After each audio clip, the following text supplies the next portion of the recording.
कहां तक पढ़ लिया था कल बताओ? उसकी थोड़ी सी आवाज बढ़ा दे आगे से, लास्ट वाले से, लास्ट लास्ट उधर कोने में, लास्ट लास्ट। हाँ, ज्यादा और कम कर, कम और कम कर बस। क्या हो गया? तीसरा साका हो गया था। उदय सिंह पढ़ रहे थे हम, राणा उदय सिंह। चलो ध्यान दो, एक हाफ स्क्रीन में कमेंट्स दिखा देना।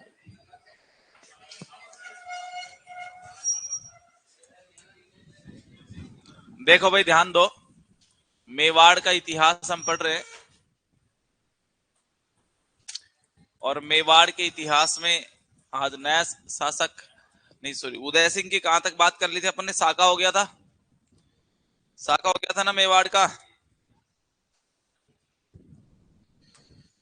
चलो कुछ एक दो बातें और हैं वो लिख लो, फिर मैं महाराणा प्रताप पर चर्चा करेंगे आज। मेवाड़ का नया शासक पढ़ेंगे आज हम, महाराणा प्रताप।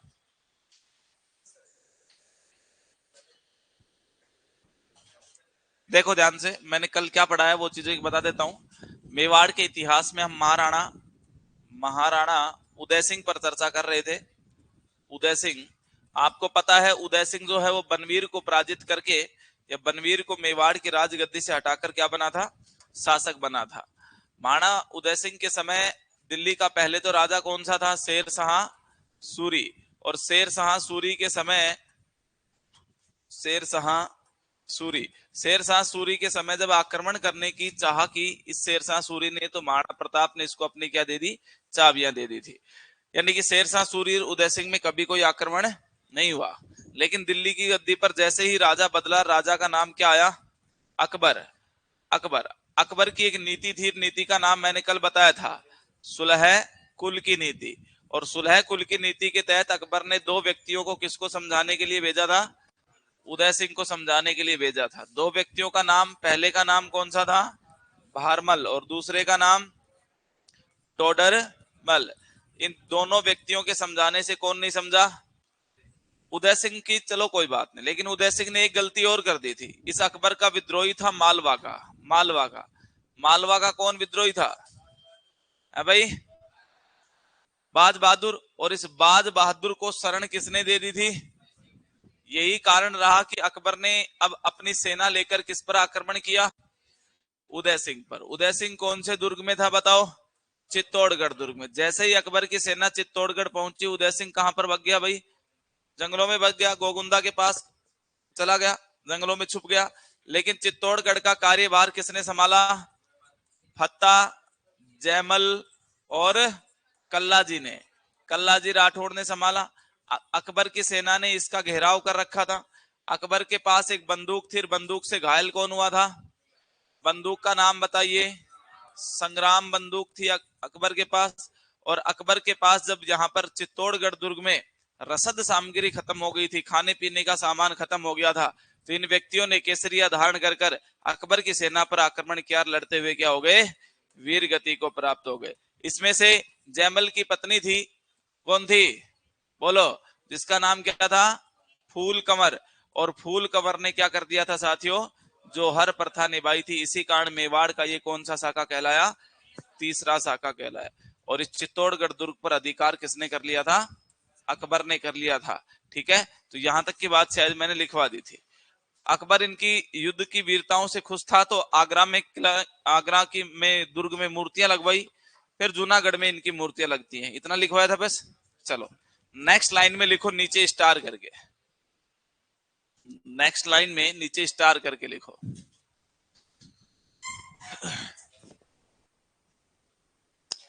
चित्तौड़गढ़ दुर्ग विजय के पश्चात अकबर ने, चित्तौड़गढ़ दुर्ग विजय के पश्चात अकबर ने, चित्तौड़गढ़ दुर्ग विजय के पश्चात अकबर ने, चित्तौड़गढ़ दुर्ग विजय के पश्चात अकबर ने रणथंभौर दुर्ग पर भी अधिकार कर लिया था।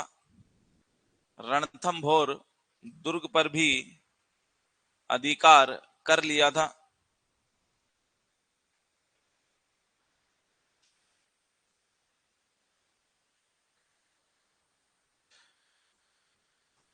चित्तौड़गढ़ तो जीत लिया था। चित्तौड़गढ़ दुर्ग के बाद यहां पर अकबर किस और दुर्ग की ओर बढ़ा था? ये बढ़ा था रणथंभौर। रणथंभौर। और रणथंभौर की बात करें तो रणथंभौर का उन दिनों किलेदार जो था, किलेदार, वो किलेदार था सुरजन सिंह। कौन था? सुरजन सिंह हाड़ा। और सुरजन सिंह हाड़ा ने पहले तो अकबर ने इसके पास भेजा, वो ही नीति के तहत, किसको? भगवंत दास। भगवंत दास। और भगवंत दास को भेजने के बाद फिर इस सुरजन सिंह हाड़ा के ऊपर यानी कि दबाव बनाया गया। सुरजन सिंह हाड़ा ने किसकी अधीनता स्वीकार कर ली? तो ये रणथंभौर भी किसके अधीन हो गया? तो नीचे लिखवा देता हूं, लिखो। रणथंभौर का किलेदार सुरजन सिंह हाड़ा ने, रणथंभौर के किलेदार सुरजन सिंह हाड़ा ने भगवंत दास के कहने पर, रणथंभौर दुर्ग के किलेदार सुरजन सिंह हाड़ा ने भगवंत दास के कहने पर अकबर की अधीनता स्वीकार कर ली। अकबर की अधीनता स्वीकार कर ली। रणथंभौर के किलेदार सुरजन सिंह हाड़ा ने भगवंत दास के कहने पर अकबर की अधीनता स्वीकार कर ली।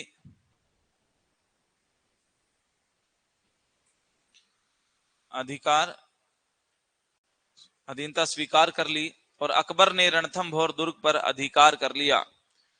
और अकबर ने रणथंभौर दुर्ग पर अधिकार कर लिया।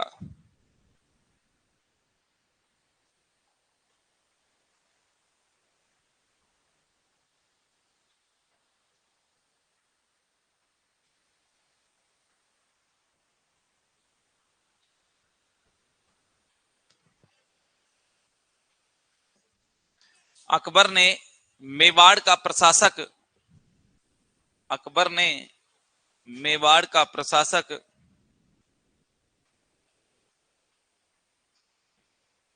मिहित्र खां को बनाया। मिहित्र खां, मिहित्र खां को बनाया। अकबर ने मेवाड़ का शासक, सॉरी प्रशासक मिहित्र खां, मिहित्र खां को बनाया।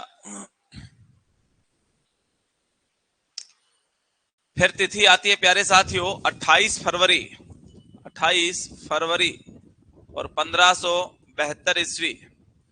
28 फरवरी 1572 आपको याद रखनी पड़ेगी ये तिथि। कारण लिखो, 28 फरवरी 1572 ईस्वी उदय सिंह की गोगुंदा में क्या हो जाती है? मृत्यु। जो उदय सिंह था, उदय सिंह कहाँ छुपा हुआ था? गोगुंदा में। और गोगुंदा में उसकी क्या हो गई? मृत्यु। और जिस दिन मृत्यु हुई उस दिन, दिन कौन सा था? उस दिन था होली का दिन। किसका था? होली के दिन। होली के दिन इनकी क्या हो जाती है? मृत्यु हो जाती है।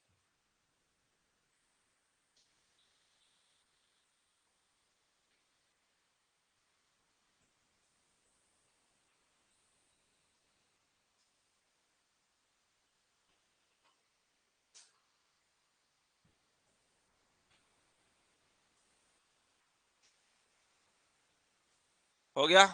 चलो ध्यान से। अब उदय सिंह की मृत्यु के बाद बताओ, मेवाड़ का राजा तो थोड़ी पकड़ा गया। अभी मेवाड़ का राजा तो बाहर है भाई। दुर्ग में साका तो दुर्ग संभालने वालों का हुआ है। जैसे वही घटना मेवाड़ का दूसरा साका हुआ था तो मेवाड़ का शासक थोड़ी मरा था, विक्रमादित्य तो उनके ननियाल था। ऐसे उदय सिंह जब मेवाड़ का शासक था तो तीसरे साके के समय उदय सिंह उस दुर्ग में वीर गति को प्राप्त नहीं हुआ था। नहीं हुआ था तो उदय सिंह की मृत्यु हो गई। आज भी मेवाड़ का शासक के रूप में कौन था? उदय सिंह। उदय सिंह की जब मृत्यु हुई तो उदय सिंह की मेनली दो रानियों के पुत्र थे। तो उदय सिंह, तो उदय सिंह के कितनी रानियां थी? दो रानियां थी साथियों। बता सकते हो क्या नाम? भटियाणी, धीरबाई भटनानी, है ना। तो एक रानी का नाम था रानी भटियाणी, दूसरा उसको धीरबाई भी कह सकते हैं। तो देखो, एक रानी का नाम था रानी भटियाणी और भटियाणी रानी को हम धीरबाई भी कह सकते हैं। धीरबाई, ध्यान से सुनना। इसके पुत्र का जो नाम था, उस पुत्र का नाम था जगमाल। क्या नाम था? जगमाल। इधर महाराणा प्रताप की माता Jaiwanta by, Jaiwanta by. Jaiwanta by कहाँ की थी? ये पाली की थी प्यारे साथियों। पाली के अखोराज सोनगरा की पुत्री थी।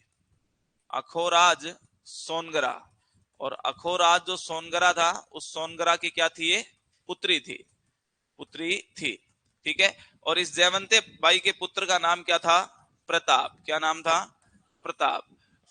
अब देखो, उदय सिंह की जब मृत्यु हुई प्यारे साथियों, उदय सिंह की जब मृत्यु हुई, तो उदय सिंह की मृत्यु के समय बताते हैं कि जो ज्येष्ठ पुत्र होता है, वो ज्येष्ठ पुत्र अपने पिता के दाह संस्कार में नहीं जाता। कारण, वो दाह संस्कार में इसलिए नहीं जाता, इधर तो पिता का दाह संस्कार होता है, इधर महल में क्या होता है, राज्य तिलक की तैयारी होती है। तिलक तो राज्य तिलक, यानी कि जो सिंहासन है उस पर दूसरे व्यक्ति को बैठाने की तैयारी शुरू हो जाती है। और जिस व्यक्ति को सिंहासन पर बैठना है, जिस व्यक्ति को शासक बनना है, वो व्यक्ति उसके दाह संस्कार में उपस्थित नहीं होगा। तो ऐसा हुआ कि जब उदय सिंह की मृत्यु हुई, तो महाराणा प्रताप तो इसके दाह संस्कार में क्या हो गए साथियों, चले गए, चले गए। लेकिन दाह संस्कार में कौन नहीं गया, तो पीछे से जगमाल ने चित्तौड़गढ़ दुर्ग में क्या करवा लिया, राज तिलक करवा लिया। जबकि इसके नाना ये अखोराज बिल्कुल नहीं चाहते थे कि जगमाल शासक बने, ये चाहते थे कि शासक कौन बने, महाराणा प्रताप। और अखोराज की सहायता से ही मेवाड़ की गद्दी पर 28 फरवरी 1572 ईस्वी को वो किसका राज तिलक होता है, महाराणा प्रताप का राज तिलक होता है। ठीक है। इसके दो राज तिलक हुए थे महाराणा प्रताप के, एक दिन तो उसी दिन हुआ था, अखोराज ने ही कर दिया था उस दिन तो, और दोबारा फिर राज तिलक होगा इसका विधिवत रूप से। तो अब अगला शासक जो पढ़ना है अपने को, कौन सा पढ़ना है बताओ, महाराणा प्रताप पढ़ना है अगला शासक। ठीक है, एक बार ये उतार लो। हाँ, जगमाल कुछ देर रहा था जब तक महाराणा प्रताप वापस लौट कर नहीं आया। वो राज तिलक करवाया था बाद में, ये अखोराज ने यहाँ पर राज तिलक महाराणा प्रताप का करवाया था। हाँ,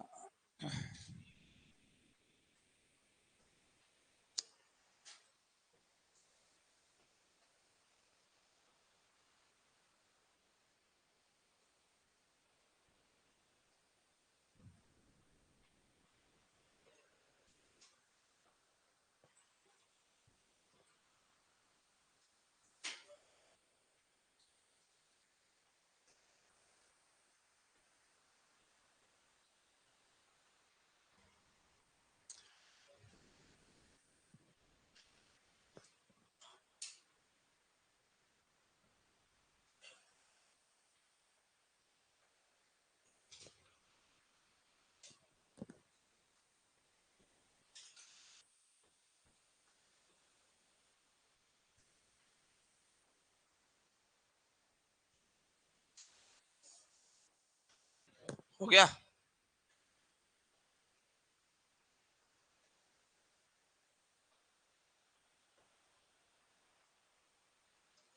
क्या पैर में प्रॉब्लम हो गई, पैर में क्या हो गया है, ऐसे काम ही क्यों करता है तू भी कॉलेज गई है क्या, तो है, हो गई 3 साल कैसे निकाले तूने कॉलेज में, 21 में कौन से कॉलेज में, अच्छा फिर तो ठीक है। अरे इसने अपनी प्रॉब्लम कल मेरे को बताई थी, तुम नहीं समझ सकते, मैं समझता हूँ, है ना।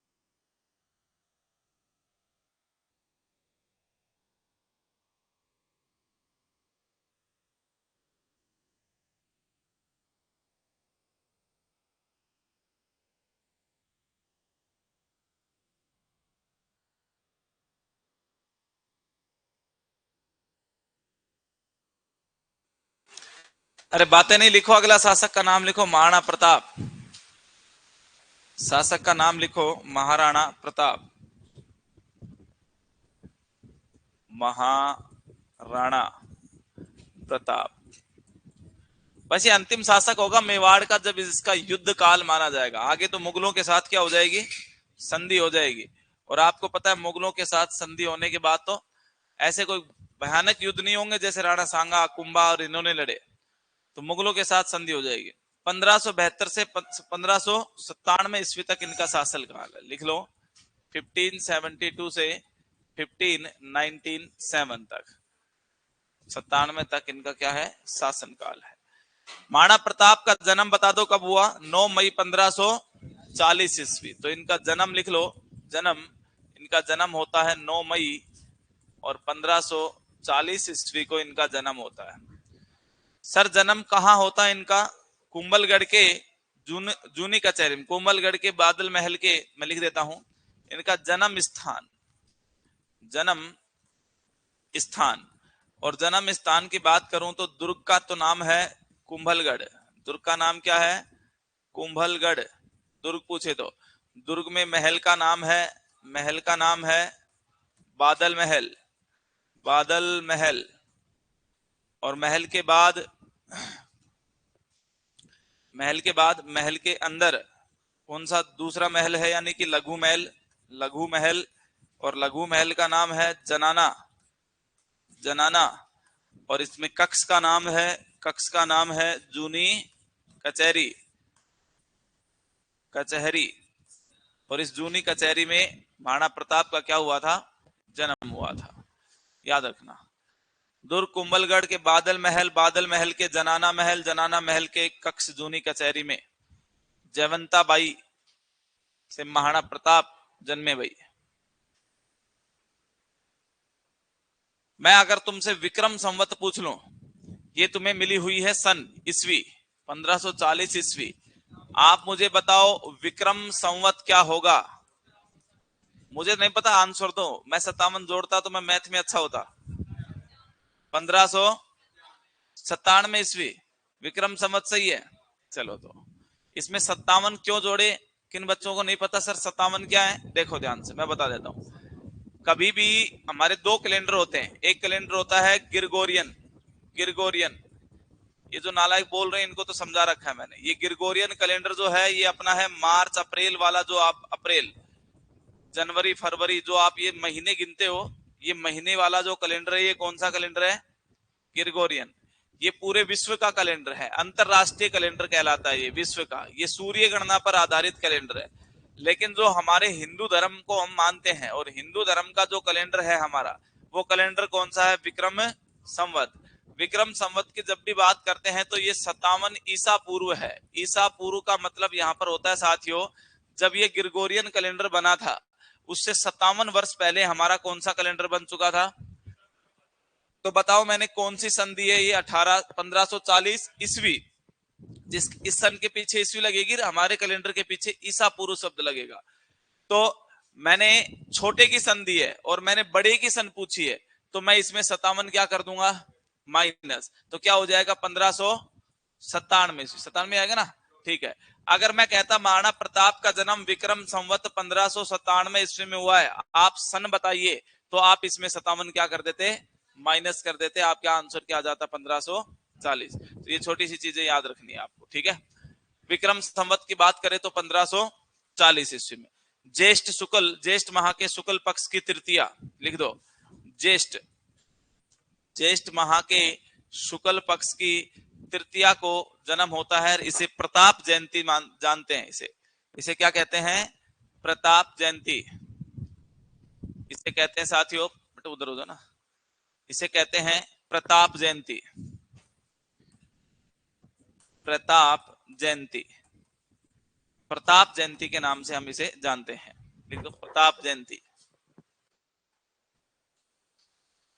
माता का नाम लिख लो जयवंता बाई और पिता का नाम लिख लो उदय सिंह। जो जानकारी तुम्हें पता है लेकिन फिर भी लिखना पड़ेगा अपने को।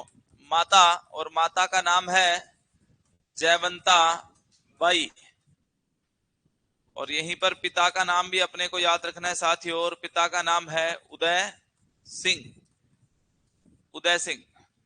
माता का नाम जयवंता बाई, पिता का नाम उदय सिंह। बचपन का नाम, बचपन,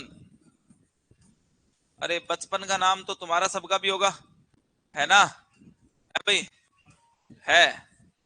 बताओ क्या क्या है बचपन का नाम, बताओ तुम्हारे, है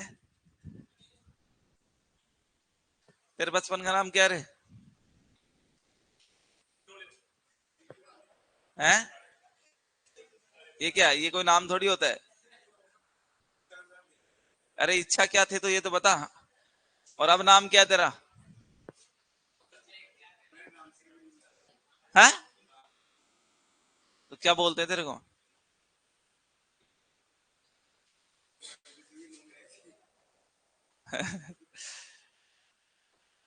है क्या कोई प्रसिद्ध नाम कीका नाम से? तुम्हारा भी था क्या कभी कीका नाम? कीका क्या होता है? कीका का अर्थ क्या होता है? बताओ। क्या होता है कीका? देखो, कीका होता है छोटा बच्चा। क्या होता है? छोटा बच्चा। छोटा बच्चा जो होता है उसे कीका बोलते थे। कौन सी जाति बोलती थी? ये भील जाति में ये प्रचलित शब्द है। भील जाति के लोग छोटे बच्चे को क्या बोलते हैं? कीका बोलते हैं। इसलिए इस महाराणा प्रताप का नाम भी क्या पड़ा? कीका। फिर इनकी पत्नी आई। पत्नी, तो लिख लो पत्नी। महाराणा प्रताप की पत्नी का क्या नाम था बताओ? क्या? अजब दे लिख लो। अजब दे। अजब दे। तो लिख लो महाराणा प्रताप की पत्नी अजब दे।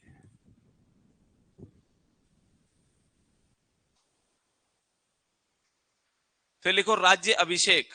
महाराणा प्रताप का राज्य अभिषेक कब हुआ? राज्य अभिषेक। राज्य अभिषेक 28 फरवरी 1572 गोगुंदा उदयपुर। पहला, 28 फरवरी 1572 गोगुंदा उदयपुर। गोगुंदा उदयपुर राज्य अभिषेक होता है। इनके राज्य अभिषेक के समय सलूम्बर के थे कृष्णदास चुंडावत। सलूम्बर ठिकाना था। उन्होंने इनकी कमर पर शाही क्या बांधी थी? तलवार। तो लिखो राज्य अभिषेक के समय, राज्य अभिषेक के समय सलूम्बर, सलूम्बर के कृष्णदास चुंडावत ने, कृष्णदास चुंडावत ने प्रताप की कमर पर शाही तलवार बांधी। शाही तलवार बांधी। कृष्णदास चुंडावत ने प्रताप की कमर पर शाही तलवार बांधी।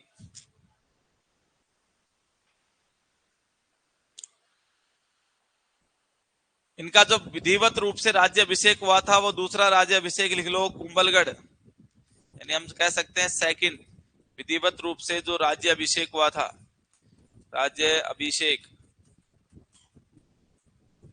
वो हुआ था साथियों कुंभलगढ़। कुंभलगढ़ कहां पड़ता है? राजसमंद में। लिख लेना कुंभलगढ़ राजसमंद। अब तो तुम्हें याद हो गए होंगे ये शब्द कहां है क्या है भाई? घोड़े का नाम बता दो। इनके घोड़े का नाम क्या था? चेतक। लिख लो घोड़े का नाम लिख लो चेतक।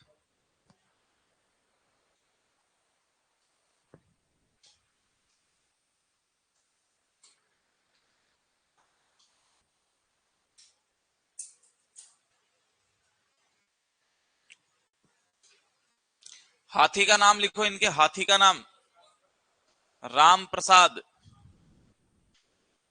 राम प्रसाद। और दूसरा नाम बताऊं तो लूणा। दूसरा हाथी था, दो हाथी थे, राम प्रसाद और लूणा। राम प्रसाद हाथी का नाम था और दूसरा नाम था लूणा। लूणा हाथी। और घोड़ा था चेतक। घोड़ा कौन सा था? चेतक।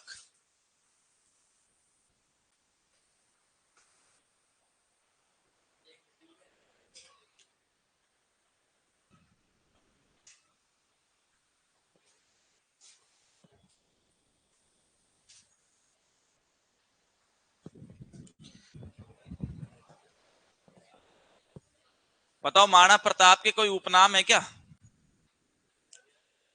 है क्या? क्या ये कॉमन जानकारी है, याद रहेगी तुम्हें? बताओ महाराणा प्रताप शासन काल यानी कब बना राजा, कब तक रहा, जन्म कब हुआ?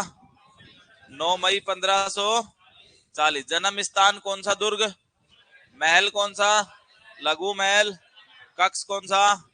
अच्छा विक्रम संवत पूछू तो कौन सी तिथि है, क्या कहते हैं, माता का नाम, उदय सिंह कौन थे, कीका कौन था, कीका का अर्थ कौन सी जाति में?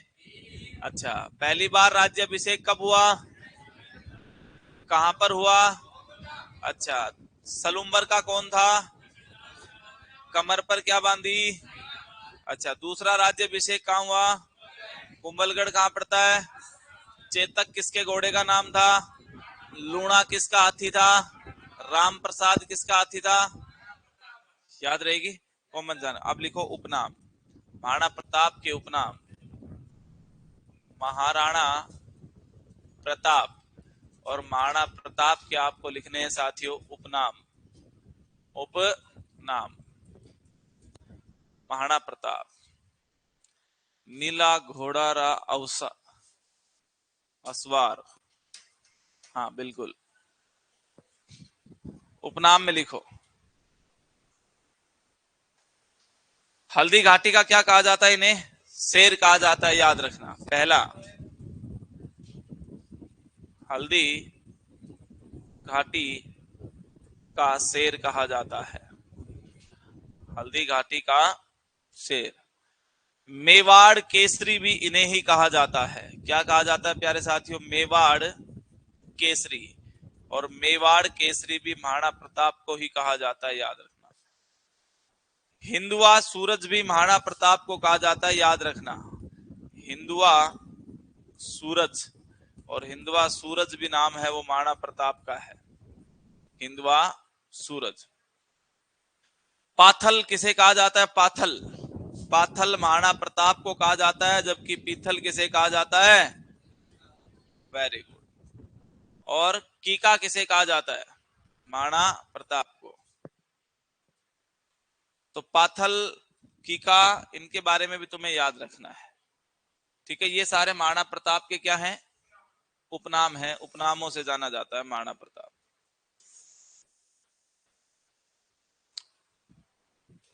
अब देखो महाराणा प्रताप के समकालीन दिल्ली का शासक कौन था रे? अकबर की नीति कौन सी? कितने लोग आएंगे रे? हैं? 4 लोग आएंगे। चलो देखते हैं कौन कौन आएंगे। देखो ध्यान से, तो तुम्हें याद है क्या सारे? तो रहने दो तो, हैं? बताओ। तुम शाम को गलत आंसर देते हो, आज नाम लिख रखे हैं, रुक जाओ जाते समय बताऊंगा मैं अभी कौन कौन परसेंट डिलीट करता है, हैं?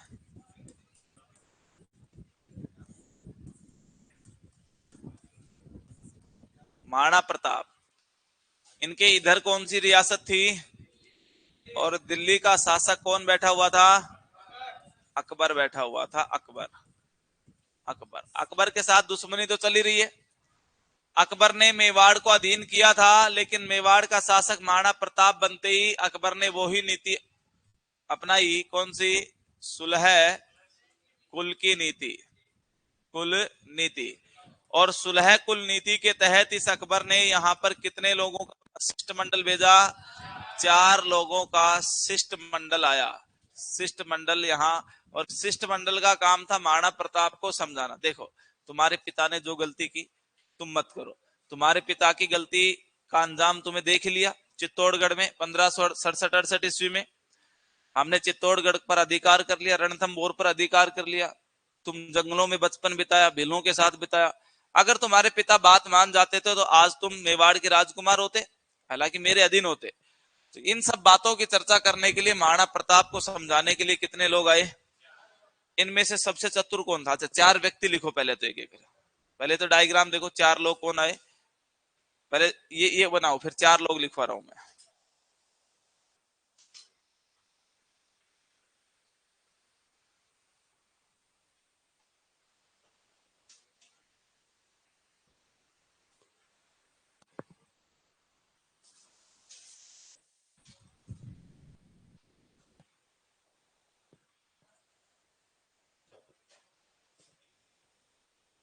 अरे कौन है?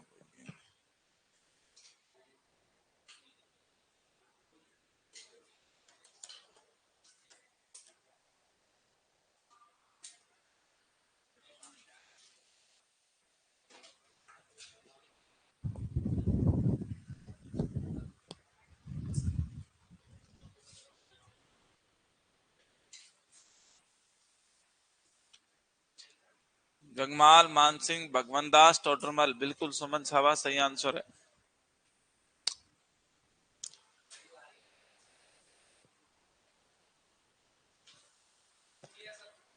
हो गया। तो पहला ये डायग्राम और ये उपनाम और ये सारे उतार दिए।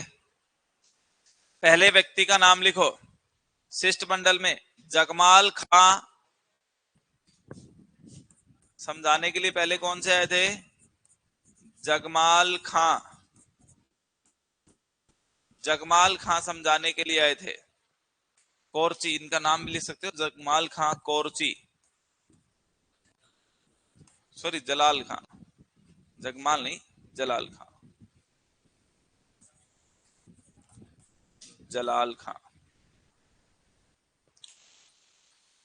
जलाल खां कोरची। कब आए थे? सितंबर 1572 ईस्वी। इसके आगे इसकी सन भी लिख सकते हैं। सितंबर 1572। ये 72 में आ गया था जब राजा बनते ही, इसको समझाने के लिए। दूसरे नंबर पर आया मानसिंह फर्स्ट, अप्रैल 1573 ईस्वी। कौन आया? मानसिंह। और मानसिंह कौन सा? ये फर्स्ट। ये आया साथियों अप्रैल 1573। देखो, मानसिंह ने प्रताप से मुलाकात, प्रताप से मुलाकात उदय सागर झील पर की। उदय सागर झील, उदय सागर झील पर की। प्रताप से मुलाकात उदय सागर झील के पाल पर हुई, उदय सागर झील के किनारे की। फिर समझाने आया भगवंत दास, सितंबर 1573। ये दूसरे नंबर पर, ये पहले नंबर पर, तीसरे नंबर पर आएगा भगवंत दास। और ये आएगा साथियों सितंबर। सितंबर और सितंबर सन बदल चुकी है, 1573। 1573 ईस्वी को ये समझाने आएगा।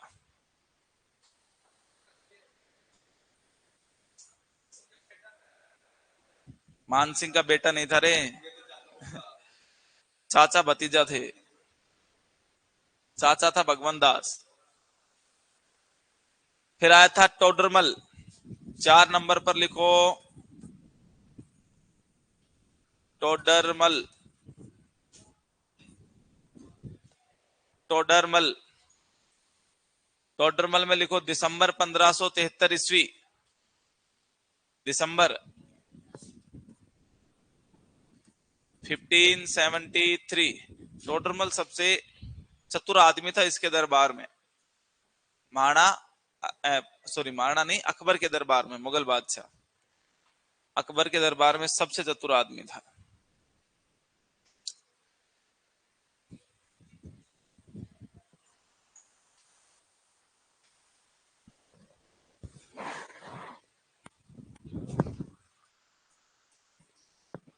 देखो ध्यान से, हुआ क्या कि अकबर ने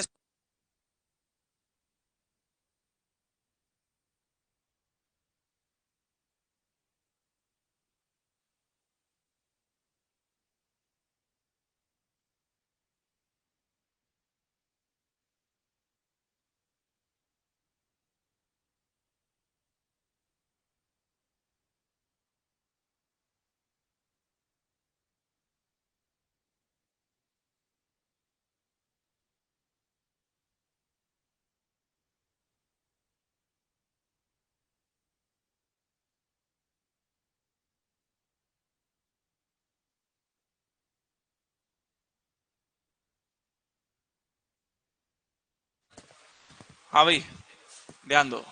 हुआ क्या, 4 लोग, महाराणा प्रताप जैसे राजा बना तो अकबर के 12 शिष्टमंडल थे, उनमें से अकबर ने सोचा कि महाराणा प्रताप को समझाकर ही काम चला लेते हैं, क्योंकि उदय सिंह से ज्यादा शक्तिशाली इसका बेटा महाराणा प्रताप है। तो हुआ क्या कि अकबर ने सबसे पहले जलाल खां को भेजा। जलाल खां कोरची।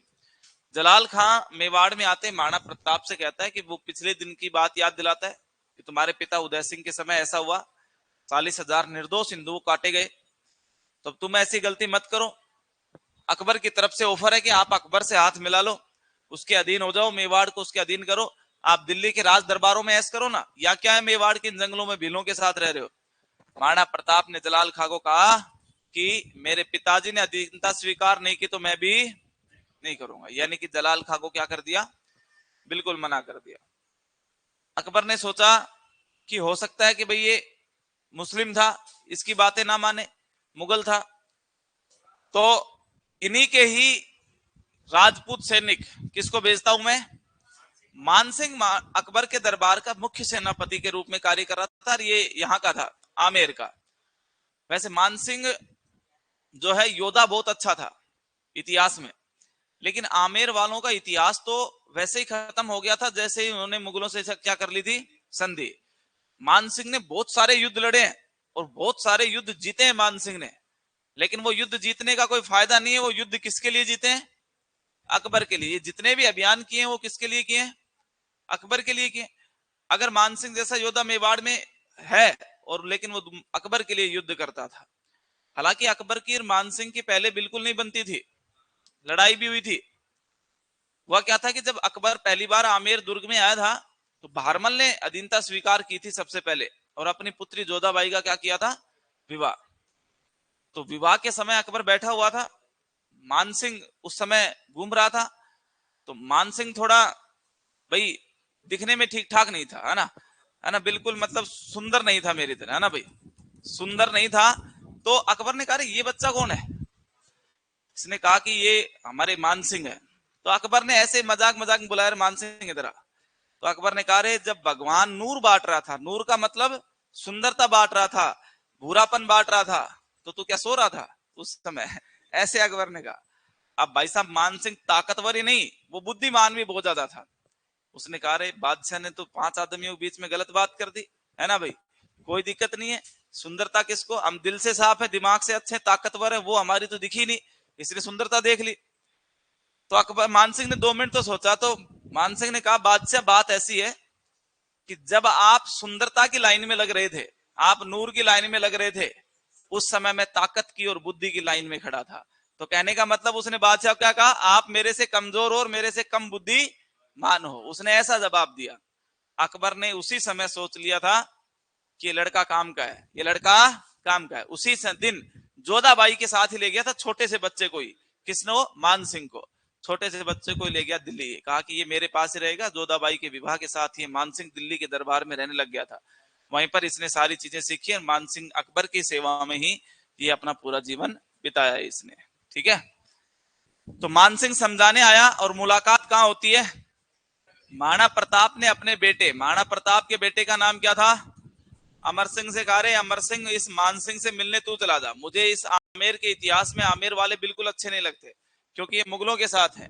तो महाराणा प्रताप इससे मुलाकात ना करके अपने बेटे किसको भेजता है, अमर सिंह को। हालांकि इतिहास कहता है कि मानसिंह ने भी मुलाकात की थी, मानसिंह और महाराणा प्रताप ने, लेकिन अमर सिंह इससे मिलने आया था। तो मानसिंह ने कहा कि मैं आपसे नहीं मिलूंगा, आप तो राजकुमार हो, मैं एक शासक हूं और शासक से मिलना चाहूंगा, यानी आपके पिता प्रताप से मिलना चाहूंगा। अमर सिंह ने कहा कि पिताजी नहीं आएंगे, कोई काम में व्यस्त हैं, आप मेरे से बात करो जो भी करना चाहते हो। यानी कि मानसिंह और इस अमर सिंह दोनों की क्या हो जाती है लास्ट में, अनबन। जब रात्रि के समय खाना खाने का समय होता है तो इस मानसिंह के साथ खाना खाने का लिए कौन बैठता है, अमर सिंह। कहा कि राजा के साथ राजा ही खाना खा सकता है, मैं राजकुमार के साथ खाना नहीं खाऊंगा। इस बात पर अनबन हो जाती है। तो मानसिंह ने कहा कि कह देना अपने पिता को कि जल्दी मिलते हैं हल्दी घाटी के युद्ध में, हल्दी घाटी मैदान में सेना के साथ, अगर आप बात नहीं मान रहे हो तो अमर सिंह ने कहा कि आप भी आ जाना और अपने फूफा को भी ले आना। फूफा का मतलब समझ गए, अकबर को भी ले आना, देख लेंगे, है ना, कोई दिक्कत नहीं है। अब इस बात से नाराज हो गया कौन, और मानसिंह वापस चला गया। अकबर जाते ही कहता है कि मुझे सेना का आदेश दिया जाए, मैं महाराणा प्रताप के ऊपर क्या करूंगा, आक्रमण। यानी कि बिल्कुल ये कहा कि अब कोई समझाने का फायदा नहीं है, नहीं समझेगा। लेकिन अकबर बड़ा बुद्धिमान आदमी था, उसने कहा कि नहीं, धैर्य से काम लेना चाहिए। अकबर को पता था कि महाराणा प्रताप एक अच्छा योद्धा है, वो लड़ेगा। तो कहा कि ये चल, मान सिंह तो छोटा है, गलती कर गया, तो मान सिंह के बड़े किसको भेजा, कहा रे भगवंत दास तू जाके देख, एक बार तू समझा के देख, अगर प्रताप मान जाए तो। भगवंत दास गया, कहा कि देखो, तो भगवंत दास को प्रताप कहता है कि मैं भूल नहीं सकता जब तुमने मुगलों के साथ अधीनता स्वीकार की थी। राजस्थान का नाम आज और स्वर्ण पन्नों में होता अगर आमेर वाले राजा उनके यहाँ पर नहीं करते। और मैं कैसे भूल जाऊं, भगवंत दास के कहने पर यहाँ पर अकबर ने 40,000 निर्दोष हिंदुओं का मेरे पिता के समय कत्लेआम करवाया था। और भगवंत दास किस हक से आप मेरे को कह रहे हो कि मैं अकबर की अधीनता स्वीकार कर लूं। तो यानी भगवंत दास की भावनाओं के साथ खेलकर और महाराणा प्रताप ने भगवंत दास को भी क्या कर दिया, भगवंत दास ने अकबर को साफ जाकर मना कर दिया कि कोई फायदा नहीं है महाराणा प्रताप को समझाने के लिए, वो आपकी अधीनता स्वीकार नहीं करेगा। लेकिन बताते हैं कि अकबर के दरबार में एक ऐसा चतुर व्यक्ति था जो बातों बातों में इंसान को सब कुछ लूट ले जाता था ना, फिर हेरा फेरी में नहीं लूटता है वो अक्षय कुमार, ऐसा टाइप का व्यक्ति था। कौन, ये टोडरमल, है ना। तो कहा कि टोडरमल ने कहा, अरे एक बार मौका मेरे को भी दिया जाए, ऐसा कौन सा व्यक्ति है जो मान ही नहीं रहा है। टोडरमल अपने चतुराई के साथ जाता है। अकबर ने कहा कि लास्ट तू भी जाके देख ले भाई एक बार। तो टोडरमल महाराणा प्रताप के पास आता है और कहता है, नहीं प्रताप, मैं तुम्हें समझाने नहीं आया हूं, कोई दिक्कत नहीं, तो मत कर अधीनता स्वीकार, मैं भी यही चाहता हूं, पहले बैठते हैं बात करते हैं। तो टोडरमल ने कहा कि देख यार, तू अधीनता स्वीकार कर ना कर मेरे को कोई मतलब नहीं, लेकिन मैं एक बात तो बता दूं तेरे को, मैं बताता हूं कि अगर तू अकबर की अधीनता स्वीकार कर लेगा तो तेरे को क्या क्या फायदे होंगे, मैं तेरे को वो समझा देता हूं, मैं नहीं कह रहा तेरे को। तो उसने फायदे बताए कि सेना मिलेगी। अरे क्या हो गया।